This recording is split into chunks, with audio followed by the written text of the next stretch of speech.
This is the Shoulda Bet More podcast, presented by Goal Boys Network. Here's your host, Will Hill. Welcome to the Shoulda Bet More podcast, presented by Gold Boys. Coming up on the show, Jeff Parles of Sports by the Book will join us.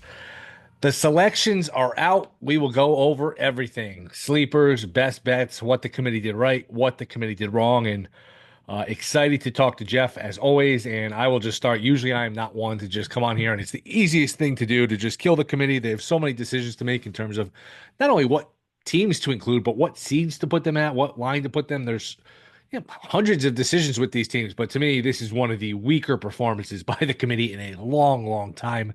And I'll just start with the obvious one. To me, North Carolina, who was 5-1, minutes before these brackets were announced, 5-1 to get in. The fact that they got in, and some of the controversial ones, Xavier and Texas both get in. They play in a play-in scenario Tuesday night with Xavier laying 2.5.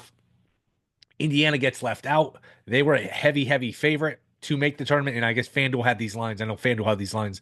Can't bet them in Connecticut, but I saw them circulating. Indiana was a -355, -400 favorite to make it. They are out. West Virginia, I don't even think anyone had a line because every bracket, I saw a stat, like 111 bracket projection services all had West Virginia in. They are out. But to me, the story is North Carolina. How you put this team with one quad one win in the tournament. I mean, let's go over their wins. They beat Syracuse, NC State, Virginia, Florida State, Virginia Tech, NC State again. They split with Pitt. They beat LaSalle. I mean, they played a tough non-conference. Okay, they beat UCLA. That's their one good win. Campbell, they lost to Louisville, beat Notre Dame, beat SMU, beat NC State again, beat Cal, Stanford, Boston College. This schedule, their wins are an absolute joke. And you can talk about net rating and all this stuff. I mean, they put them in because North Carolina's a draw. North Carolina is going to get ratings, and they're a brand. And these guys, it's they're all in bed with each other where they're going to take care of their own. If it was the same sort of team, if it was UC San Diego with this resume, UC San Diego is not getting in. The Boise's not getting in.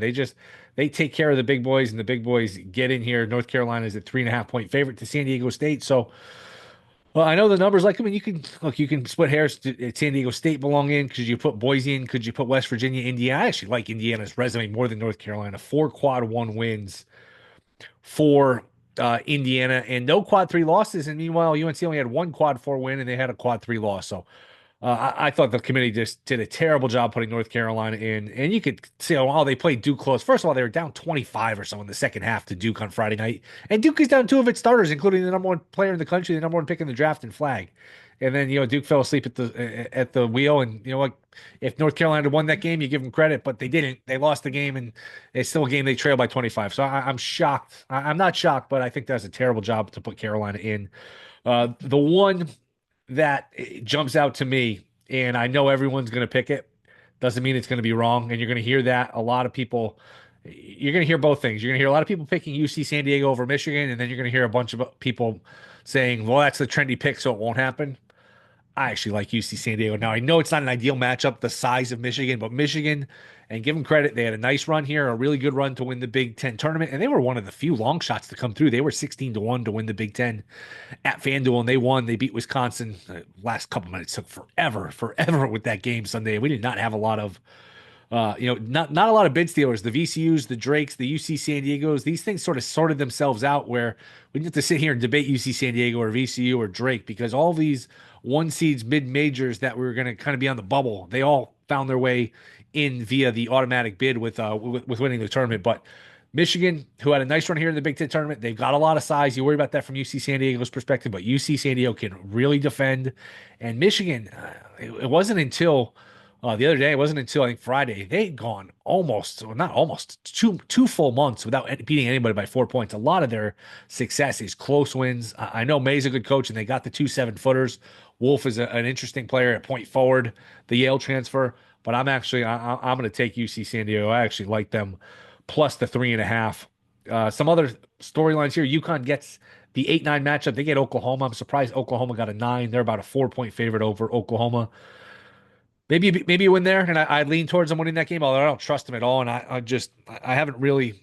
But by the time we do the Wednesday show, had a chance to really dive into these matchups, the X's and O's, how they match up with each other. Just kind of reacting to the bracket. At first glance, they'll probably beat Oklahoma. That's a death trap to though. To send them against Florida. They are not beating Florida. I don't even think they'll be competitive against Florida in the next round. Florida is an absolute machine right now. They ran through the SEC tournament. They blew Alabama out. Tennessee was with them for part of the game, but they win that game by double digits or so. So to me, at most, UConn's winning the game. Maybe they can hang with Florida with a half, but to me, Florida is a buzzsaw right now. And UConn, as we saw Friday night in a very home-friendly environment against the Creighton team coming off double overtime. UConn is just not the same team as we've talked about, for most of the year. And I don't buy this idea that you flip the calendar to March and all of their flaws go away. Georgia Gonzaga is an interesting one. Gonzaga laying 5.5 in the 8-9 game, which would set up a 1-8 matchup of Houston versus Gonzaga in the second round. That's an interesting one. Patino possibly facing Calipari in the 2-10 round, in the 2-10 matchup in the second round. St. John's gets a 2 seed after winning the Big East. Calipari, I was wondering for a second if they were actually going to leave Arkansas out because they were one of the last at larges to be announced. And you start to do the math. Well, Texas is in, Xavier's in. We know North Carolina and San Diego State are in. Are they actually going to leave Arkansas out? But they didn't. They finally pop up at the 10 on the 10 line. So I'm sure if you're Calipari and you're Arkansas, you were very nervous about that. That was a very nervous few minutes, like looking around, like, man, did that loss to Ole Miss cost us a bit? It didn't. So those two coaches can't stand each other. A couple throwbacks, Calipari and Patino, back from really the UMass, and I know it was when they go way back. Is the bottom line. I'm trying to think if it was the UMass Kentucky connection. I mean, this is way back to the 90s where these two are very familiar with each other. Similar path too. Both went to the NBA, tried it, didn't have success. Both had a ton of success in college, and both guys, have gone on the record like not being able to stand the other one. So exciting! It's the best day, the best hour really of sports all year is when you finally get that bracket. You can break all this stuff down. You can complain about who's in, who's out. I love it. It's really the best. Some interesting matchups as you look around here. Kentucky, Troy doesn't do much for me. Memphis versus Colorado State is a fascinating one, a 12 seed, a 2.5-point favorite over Memphis. Grand Canyon, who won a game last year, 11.5-point dog to Maryland. But the only bets I like so far, UC San Diego, I like them plus the 3.5. I'll be interested to see where these lines close. It's not unusual. You get a 2-3 point line movement. I don't think we'll ever get to the point where Michigan's laying like only one or it's a pick 'em. But UC San Diego is going to be trendy. I'll be fascinated to see where that line goes. Another one that jumps out in terms of a theme, Auburn, they get the number one overall seed. They lost 3 out of the last 4. You can debate whether that should be merited or not, worthy of number one seed, but they did not get any favors. They get Louisville possibly in the second round, the winner of Louisville Creighton in the 8-9. Louisville's criminally underseeded in the 8. Criminally underseeded. That was a terrible job by the committee. And that game, that's in Lexington. That's in Kentucky. So that's going to be basically a home game for Louisville. So Auburn in the second round, not only do you have to play an 8 seed that's really underrated, but you have to play them on their own turf. So a bad break for Auburn, a team that has not played well here down the stretch, really since they clinched the SEC title. They lost to A&M. They lost another game to Bama. That was a home game. They lost to Bama. Then they split the 2 games in the SEC. They won a close game against Ole Miss where they were 12.5, 13-point favorites. They didn't cover that game, came down to the wire. And then they were just upset by Tennessee in the SEC semis. So really, I think this was the worst job the committee has done in a really, really long time to put North Carolina in this tournament. Louisville is an 8 is one that jumps out to me. Giving Auburn a 1 seed, a really tough break in that region. I thought that jumped out to me. But as far as picks now, UC San Diego plus 3.5 is the one that jumps out. And talk to Jeff here in a minute and see what he thinks about all of these, and we'll uncover some bets. By the time we do this Wednesday, I will have plenty of bets. It's funny. We're all going to kill UNC for getting in this tournament, and that's the kind of team they turn around and they win a couple games just to make everyone look stupid. But I would not be looking to lay 3.5 with NC. I wish they drew somebody other than San Diego State in this match because I don't like the San Diego State team. And again, you could have argued San Diego State really didn't belong in. So a lot to digest, a lot to get through. I thought CBS did a fantastic job with the Gumbel tribute at the beginning. That was it was definitely different not having him on, although I think last year he was out too, and that was when he was starting to get sick. But he's just been such a mainstay, such a fixture in this tournament. I mean, just associate the tournament, the updates, Selection Sunday with Gumbel. So to not have him was definitely a bummer. CBS did a really, really good job tributing him. But we'll talk to Jeff Parles coming up. We will see what see what he thinks, get his thoughts on the committee, the brackets. And again, when we do this show Wednesday, first of all, when we do the show Wednesday, somehow baseball season will have started, which, look, I'm about as on top of this as everyone. And baseball does such a bad job with this. Speaking of people who do bad jobs, Tuesday at 6 o'clock in the morning, really. Dodgers and Cubs, Tuesday, 6 o'clock in the morning in Japan or whatever. Ugh, can't make it up. That drives me crazy. No juice for opening day. Then you have to wait another week or two, and then you have the real opening day. So, all right, we'll live with it. It's not the first time we had it, but when we do our Wednesday show, we will have plenty of picks, brackets, give you my final four. Excited. Best time of the year. Can't wait for it. We'll talk to Jeff Parles. That is next. This is a Shoulda Bet More podcast. All right, we are back and get some sports by the book. It's our buddy. He joins us again. It is Jeff Parles. Jeff, what a night. Let's just I'll give you the floor. A letter grade here for the committee, and you can air your grievances as you see fit. How's it going? I'm going to be honest with you, Will. First off, it's going great. This is always one of the best days of the entire sports calendar to see where everyone goes. What are we getting? And I think with the way that I have reacted in the past, I think you may be surprised on this. If the committee did not put North Carolina in and put West Virginia in, they would get an a solid A. Because other than, look, there's some small quibbles with some seedings. There's some Duke has a cakewalk to the Elite Eight, shocker. But other than that, they have created a very fun bracket this go around, Will. The bottom of the bracket, the West and the Midwest are both extraordinarily fun regions. There are a lot of fun 12-5, 13-4s, 11-6 matchups. But putting North Carolina in is inexplicable. They beat no one. The ACC stunk. Louisville, when Louisville was announced as an 8 seed right out of the gate, I'm like, oh my God, they actually left North Carolina out. They did it. They did the right thing. And then not even 3 seed leads on it later. North Carolina pops up. I was like, what the hell are we doing, guys? But because of how egregious UNC being in is, I'm docking them to a B+. That's how bad UNC being in is. West Virginia really got hosed. Yeah, they're not that good. Sure, we're quibbling. None of these teams that are in the playing game are winning the national championship. But there's a big difference in Ole Miss's opponent. West Virginia, I would have given a real shot to beat Ole Miss. Yeah, Carolina's talented enough, but they haven't shown you anything to possibly beat them. And the Mountain West stinks again. So I give them a B+. They've really created a fun bracket, but North Carolina getting in, that is not quite Virginia bad last year, but it's pretty damn close. Ooh, I'm trying to think because I didn't want any part of Virginia in the tournament last year, but I actually think this is worse. I think it's that egregious that to me kind of overshadows everything else. And I usually give them a little leeway because, like you said, there's like hundreds of little decisions, mini decisions, who to put in, what seed line, regions, all of that. But man, the fact that they put in UNC is just such a turnoff. And that being said, do you give them a pass for Louisville at an 8, and then you make Auburn the 1 seed overall have to play them in Lexington? I'll say this. I'll say this, Will. It is there were some intricacies in this bracket that I didn't love. And it all actually comes down to the 8-9 line. And you just mentioned one of them. This is a brutal draw if Louisville gets by Creighton for Auburn. They're playing a road game. As the number 1 overall seed, they're playing a road game. Like I've been in Rupp Arena when Louisville was there in the tournament. I was there in 2013.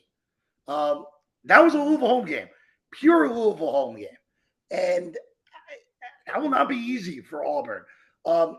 Houston, if Gonzaga holds serve against Georgia, Ken Pom might make that game 1 point. that is again, I expect Houston to beat Gonzaga. This Gonzaga team, I think Ken Pom has them extraordinarily overrated. And I think the committee actually got Gonzaga about right. I think they probably should have been, them and St. Mary's should have been flipped. I know St. Mary's beat them twice in the regular season, but Gonzaga's better than St. Mary's is. They should have flipped those two, but whatever. And then, again, I don't think UConn has it in them. But if you're Florida, I don't love the idea of having to play UConn in round 2. Like, I don't love that idea. Even though I wouldn't be shocked if UConn right out of the gate just gets beat by Oklahoma. I wouldn't be stunned if that happens. But I don't love that.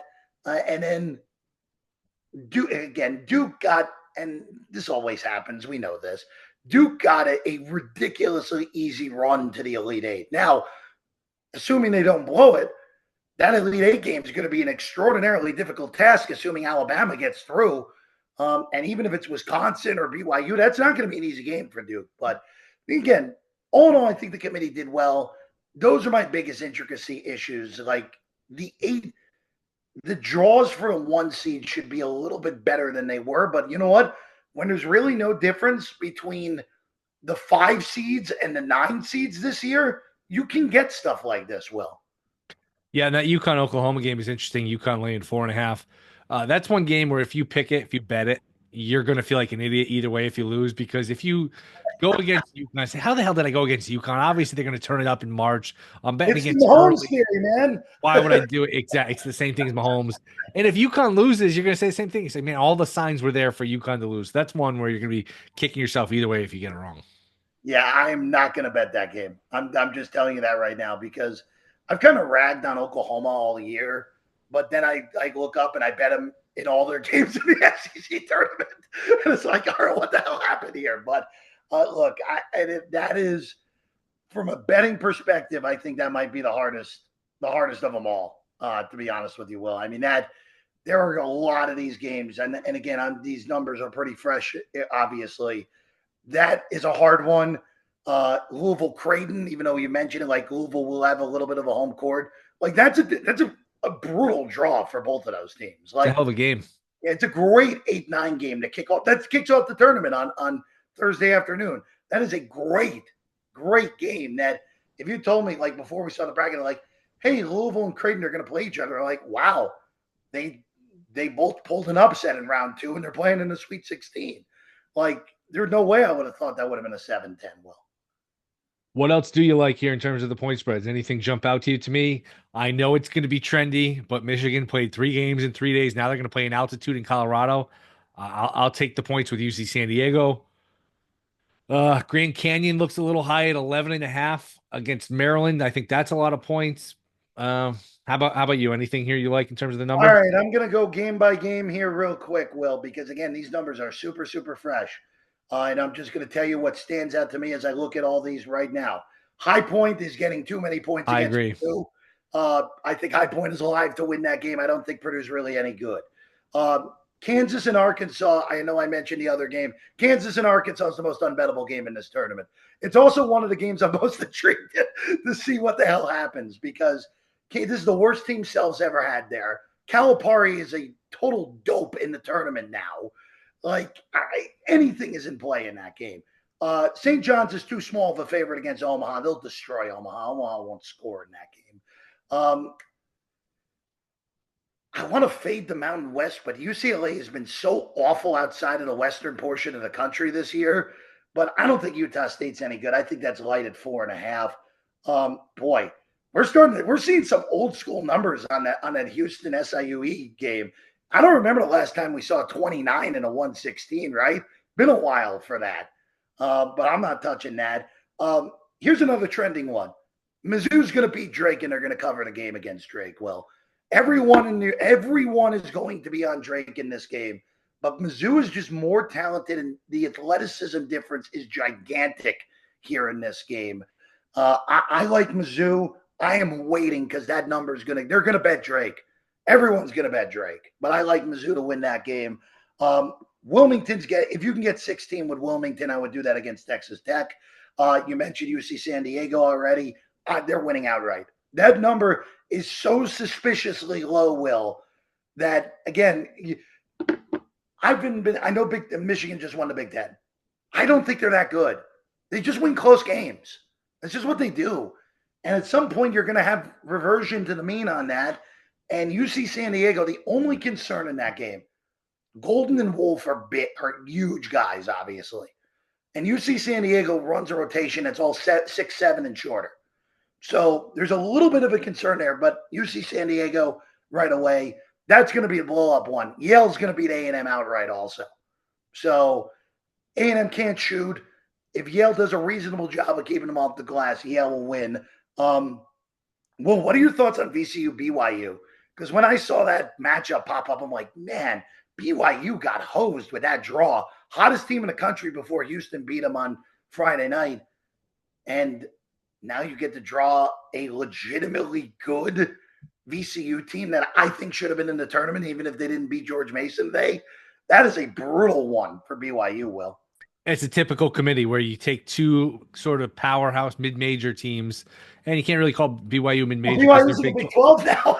Yeah, but this is the same idea where these two teams are not great for ratings. You kind of it's not the Dukes of the world. You just have them knock off one or the other, and they both get a rough draw. So these are two teams I wanted to play on. So to me, it's kind of a stay away. That's a really high level round. That's a really high level round one game. That is a great, again, the committee put together some really intriguing matchups here. Like 6 of these 6-11, well, again, the 6-11 game that isn't not involving the power conference teams. Like these are some really fun games. And on Friday, I mean, just eyeballing it right now, Lipscomb's too big of a dog against Iowa State, especially without Gilbert. Take the 14 if you can get it. That Cleveland, man, that Cleveland site, those numbers are really tight. I wouldn't touch any of those. Even though I would imagine Marquette should be able to handle New Mexico and win by more than 4, right? I would imagine so. Akron getting too many points against Arizona. All right, well, Memphis, now there's injury concerns on the Memphis end. But I don't think Memphis should be an underdog against Colorado State. Like that is a coaching mismatch, though. I know it is. I know it is. If you switch coaches, Memphis beats them by 15 points. But man, the coaching. I know. By the way, did you like Hunter's comment after the Tulane Memphis game, where he said that was the best game that Penny Hardaway's ever coached? Oh, I didn't see that. Yes, which is one of the funniest things I think I've ever seen. But boy, wow, I know there's injuries, but wow, that's jarring. Like, what the last 12 favored over a 5, remember, was Middle Tennessee the year after they beat Michigan State. And they drew Minnesota, and they kicked the crap out of Minnesota. I don't know if you remember that game or not. But Middle Tennessee was a 12 when they should have been like a 7, and they won by like 15 as a short dog. Wow, I'm stunned by that, Will. I really am. That Colorado State is favored in that game, even though I think they probably do win. And yeah, that's the most jarring one, that Colorado State Memphis line. Like I get it, injury concerns on Memphis end, but man, that Memphis team is way more talented than Colorado State is, even with the injury concerns. Yeah, and I thought UAB was going to beat them today, especially they were up 3 at half, up 5 towards the end of the first half. I kind of thought that UAB was going to get them, but that was not the case. I want to get your thoughts on these first 4 matchups, but first, this just jumps out to me, and we're jumping ahead. But a round 2 matchup, if it's the case, of St. Mary's versus Bama. Can St. Mary's slow them down enough to muck it up and play their style and keep that game in the 50s or 60s and win that game? No. Okay. Absolutely not. There's just a massive athleticism gap on that. And I understand that like Gonzaga and St. Mary's, it's a big athleticism gap there. But those guys play each other every freaking year. Like, they're used to it. Like, Bennett and Few know what the other guy's already going to do. I don't know. I don't see that, Will. I mean, St. Mary's is no gimme to get out of round 1. I mean, that was not an easy draw for them right out of the gate in round 1 for St. Mary's there, Will. All right, the first 4 games, and we will have a baseball game in the books by then, which is the craziest thing ever. The Dodgers will be 1-0 probably. Sure. I don't know. Take any of these. Bama State laying 3.5 to St. Francis. I feel like this game is usually like Texas A&M, Corpus Christi versus Northwestern State. Will, I don't say this, and I don't think I'm overreacting here because look, the playing 16s are always bad. Alabama State St. Francis, I think, is the worst ever. Like based off the quality of these teams. These teams are horrific, which leads me to think that the under is probably good there. Again, I'd probably take first half under instead of full game. Those teams are awful, Will. Like truly awful teams. No disagreement. So how about NC laying the 3.5 to San Diego State, North Carolina, San Diego State? Is it one of these weird things where we all kill Carolina for being in the tournament and they hear for a few days here that they didn't belong in, then they go out and they win by 15 to shut everybody up? Yeah, I think that's 100% what happens here, actually. Where it's so egregious that they got, like, look, it happens every tournament, right? Like one team that we scream about getting in the playing game, and then they win the playing game, and then they either win the first round game or play tight in the first round game. So Virginia basically was the only one who didn't do that, who obviously put together the worst performance I've ever seen in a tournament game by a non-BS team. So, I would lean to Carolina on that one, Will. One I like too, Xavier. It's up to 2.5 now. That's basically a home game, playing right in their backyard, laying 2.5 now to Texas, depending on where you shop. I like Xavier in this spot. We agree, disagree, or no feel? No feel. No Okay. feel. That is a big coaching mismatch, though. Miller is much better than Rodney Terry. Agreed. So that is a big coaching mismatch. By the way, I do like American University against Mount St. Mary's. AU knows how to play. They're well coached. I mean, they'll get slaughtered by Duke in the round of 64, but laying 2.5, I don't mind that on AU at all in that game against Mount St. Mary's.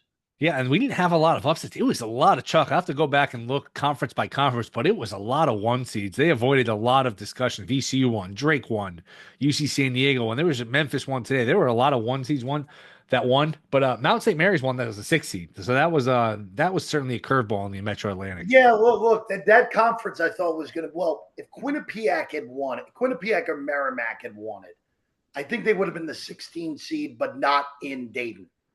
I think then SIUE would have gone there instead. But yeah, I mean, Mount St. I mean, that was one of the, like you said, that was one of the few brackets that didn't end up with a 1 or a 2, basically.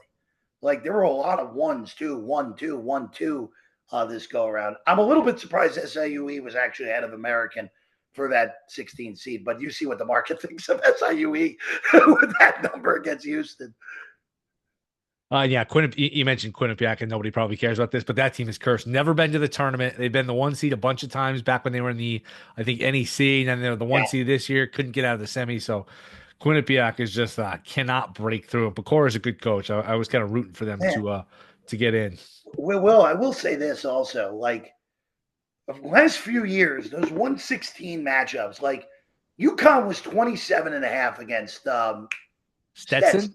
They killed them too, 1 by 4. I mean, they destroyed them, but the 2 lined 116 games right now are pushing 30.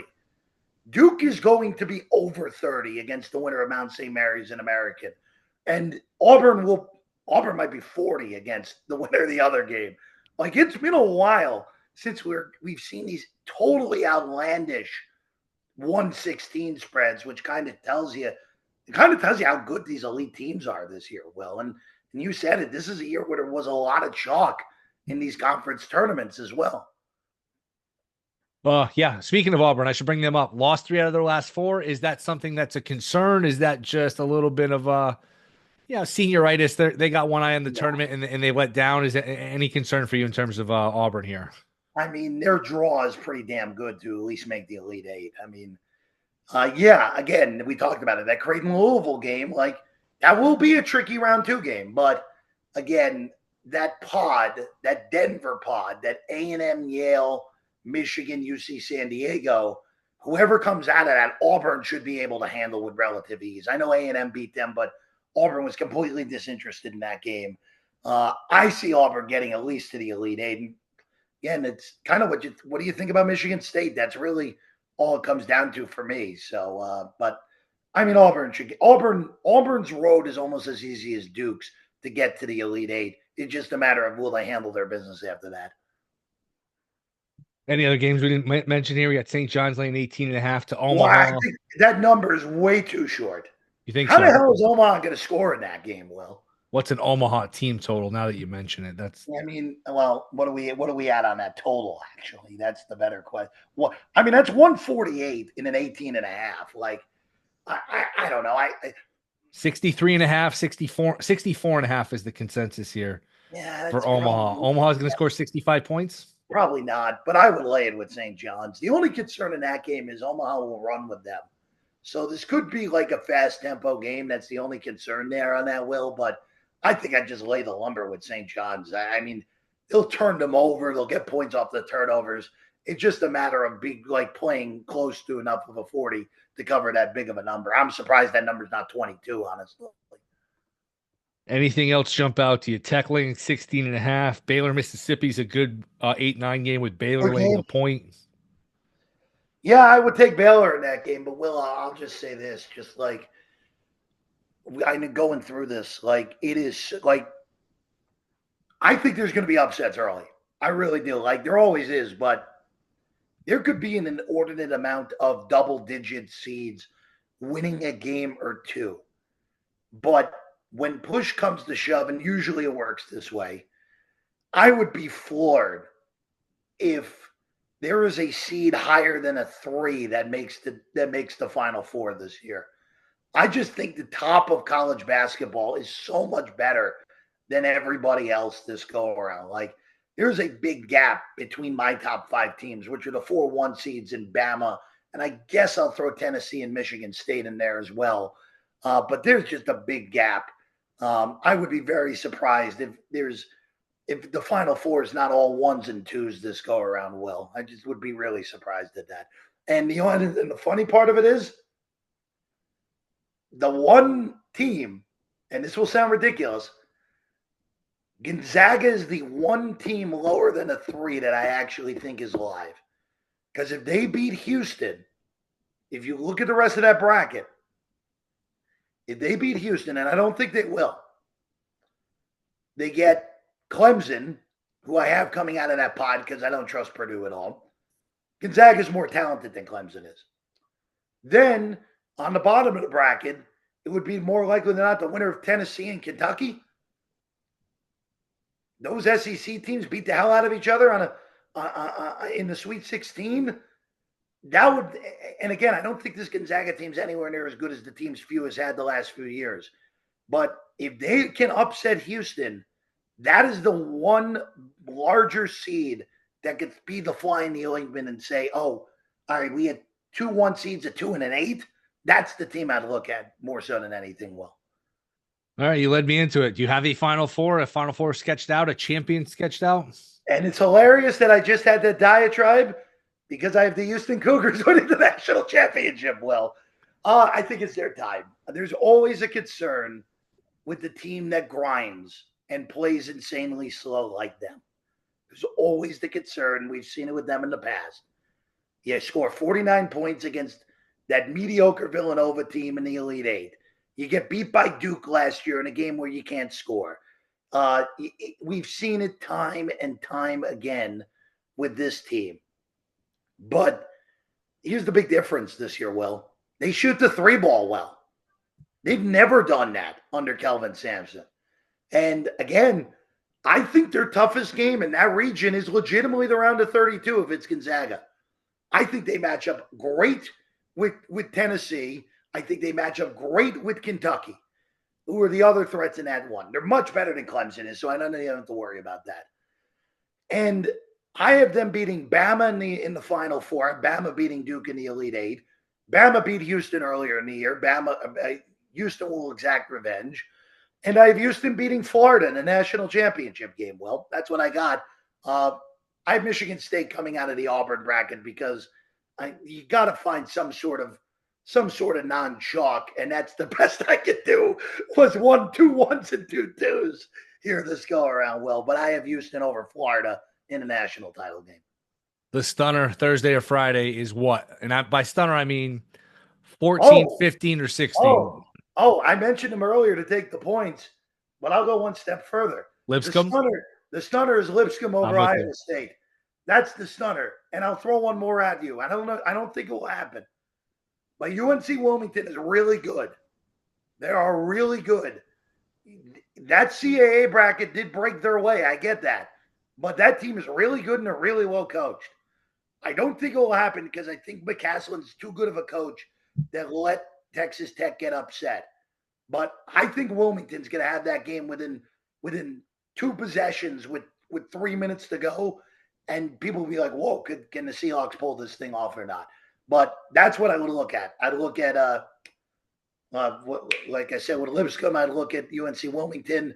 But the other thing, too, Will, I have 13 seeds advancing past round one. Wow.